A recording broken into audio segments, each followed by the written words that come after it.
Looking at the board, the first thing I want to do with the board is actually show the servo working. And what I'm going to do, try to keep this where we can see it, is as I'm moving the potentiometer, right, we can see the motion that we get on the servo. Okay.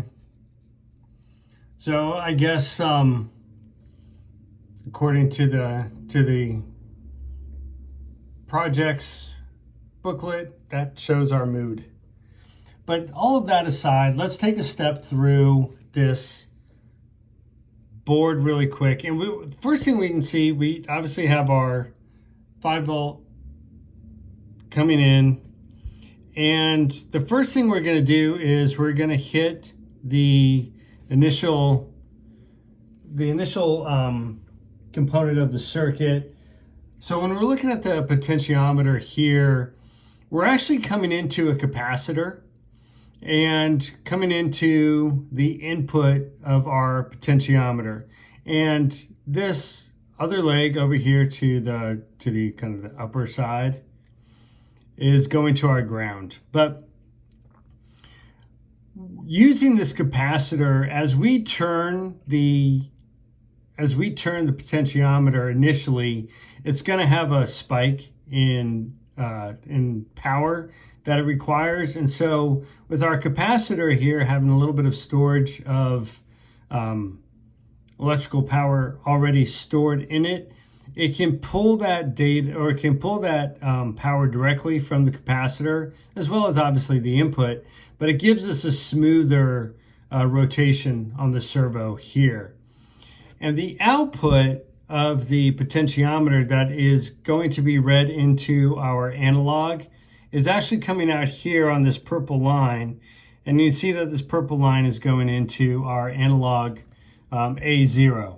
Right, and so our A0 is doing the A to D conversion that we were looking at earlier between 0 and 1023.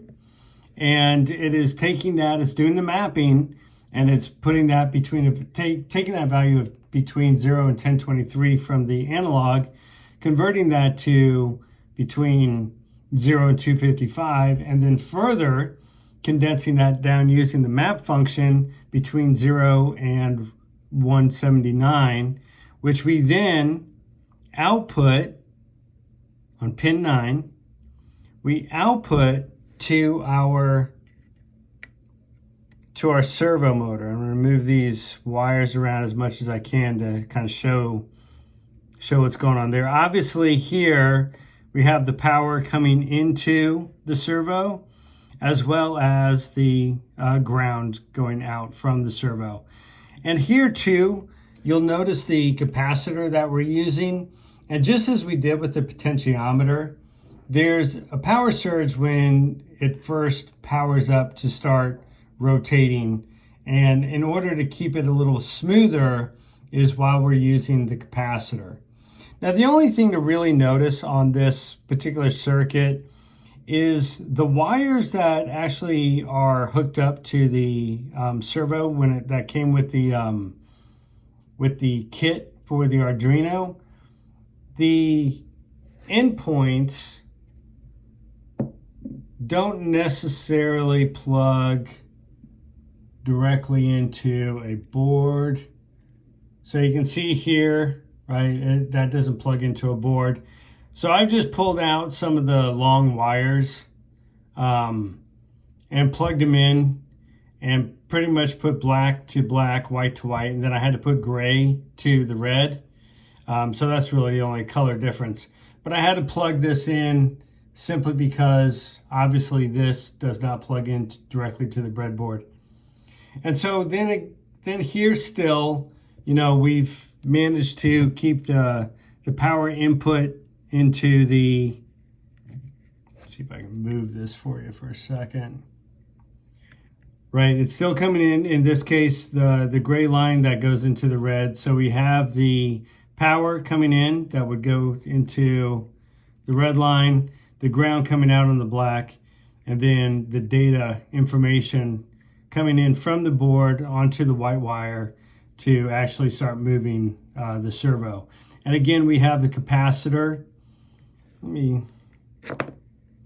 kind of move that out of the way. But the capacitor here, we have power coming in on the 5-volt right here and going out to the ground on the opposing side of the capacitor. But it does feed into the input, in this case, which is the gray line on the, which would be the red line as well, into the servo. And you can see here the input from the capacitor. So the servo can actually pull power from the capacitor as well as the 5-volt from the board itself.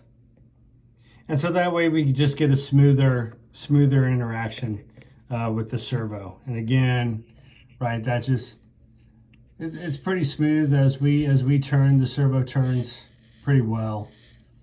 And that's because we're using the capacitors here to kind of store that power to get the smooth running. It doesn't have to drain, really kind of do a dip in power from the board. So anyways, that's the board here. And again, I apologize for the black and the white still work, but the gray is just one of the wires that I had to kind of find, again, simply because of the way that the servo that came with the kit didn't plug directly into to the breadboard. And so that was the only reason I put in these extra wires. But again, you can see that we still read in from the potentiometer, and then we still write out to the servo here. And that's pretty much the whole circuit for that one. So anyways, we will see you in the next lesson for Project 6, but I hope you enjoy this one. Get to play around with the servo a little bit, and we'll see you next time. Take care.